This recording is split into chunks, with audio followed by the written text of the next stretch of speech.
So we've talked at length about, the carrying out of the investigation, the decision making, and then sort of communicating with the necessary parties internally and externally about the decision.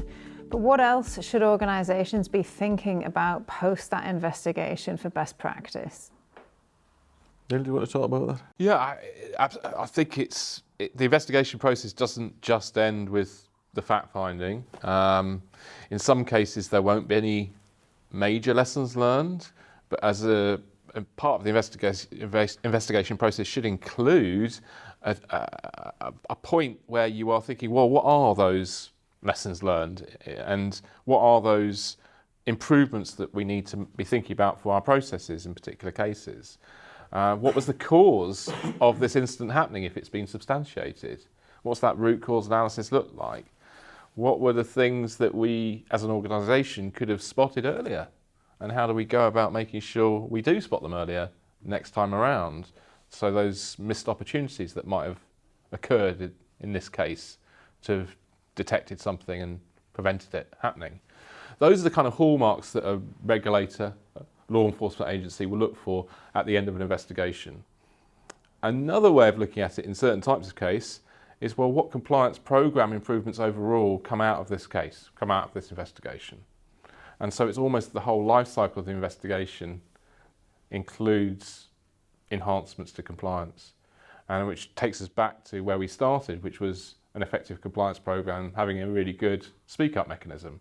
But the output of an investigation might be, and now we need to do this, whether it's further training on this or whether it's changing our controls over here. So there's a range of things that you might need to think about in terms of remediation systemically. Yeah. I think for me as well, in general terms, and I think Tim touched on it before, that I tend not to make a lot of I don't make any recommendations about an individual. I'll have proven, not proven. And then the facts themselves, if every case I did or every investigation of that particular disclosure was proven, well then the next decision maker would probably move it to the next part.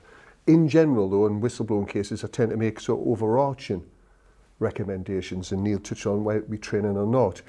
Any other examples, Tim, that you have? Yeah, just to reinforce there what Dennis said, we would typically make recommendations on an organisational level rather than on an individual level. But different organisations have different ways of monitoring these things through thereafter. Larger organisations, for example local authorities, will have a whole monitoring system that exists. Reports go to various committee stages, and part of the function of that committee is to ensure that the lessons learned from that and any action plan or improvement plan that falls out of that is properly followed through and monitored. Otherwise, there is a risk that these things can just go into the black hole, and because the real value from it is in that lesson learned to stop it happening again. Because if you keep doing the same things, well, you keep getting the same outcomes. Absolutely right. And this just gives you the opportunity to put that brake on that to ensure that that doesn't happen. Other organisations may refer things through, typically from a whistleblowing perspective, certainly. It may end up with a non-executive director who has a risk and compliance portfolio, who'll see these cases and review them and direct the activity that needs to take place thereafter. But the other thing that we don't see that happens quite as often as it could do, which links us all the way back to the beginning when we were talking about what's the hallmarks of an effective speak up programme. A successful outcome from a whistleblowing investigation will be finding something that you could use to champion your whistleblower speak up process, to demonstrate that it works and what the outcome.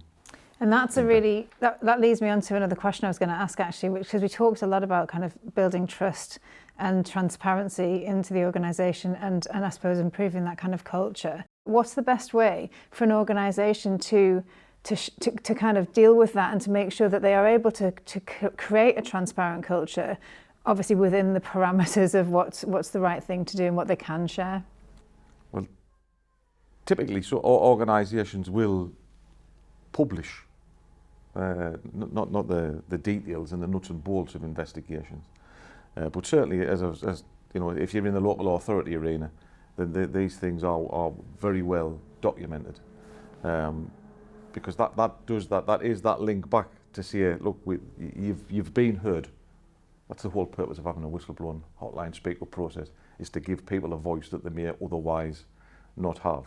So if I can have that impact on you, so Joe, you complain and I agree with you at the outset, what's going to happen, when I'll get back to you, explain the limitations of what I might be able to tell you, and I come back in a timely fashion and tell you that, I may well have satisfied your expectations, but how do you then feed that through to satisfy the expectations of the wider organisation? Because what you really want to do is encourage more people to speak up. Because the speak up problem's a great thing. It's in lots of cases you'd have to have it legally, morally it's right, and it's also good organisationally. Because why would a young person going into a workplace want to work somewhere that didn't have that open culture? The world's changed from when I started work to what it is now. So just in terms of being able to recruit, to satisfy stakeholders, it's a must-have piece of kit in an organisation.